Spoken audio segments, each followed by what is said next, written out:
Γιατί οι άντρες όταν έχουν ένα πρόβλημα προτιμούν να το ρίξουν στο ποτό, τις ουσίες, την εργασιομανία, την επικίνδυνη οδήγηση, γενικά να κάνουν οτιδήποτε εκτός από το να πάνε για ψυχοθεραπεία. Για ποιο λόγο η ψυχανάλυση φαντάζει σε πολλούς ως γυναικεία υπόθεση και η φράση «φτιάξ' το μόνος σου» είναι τόσο δημοφιλής μεταξύ των ανδρών?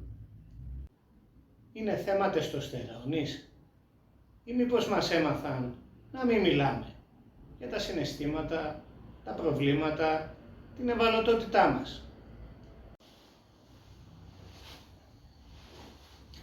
Στο 15ο επεισόδιο του podcast θα αναζητήσω τις απαντήσεις με τη βοήθεια του Κάρλ Μάρξ, του Σίγμουντ Φρόιντ και νεότερων ψυχαναλυτών.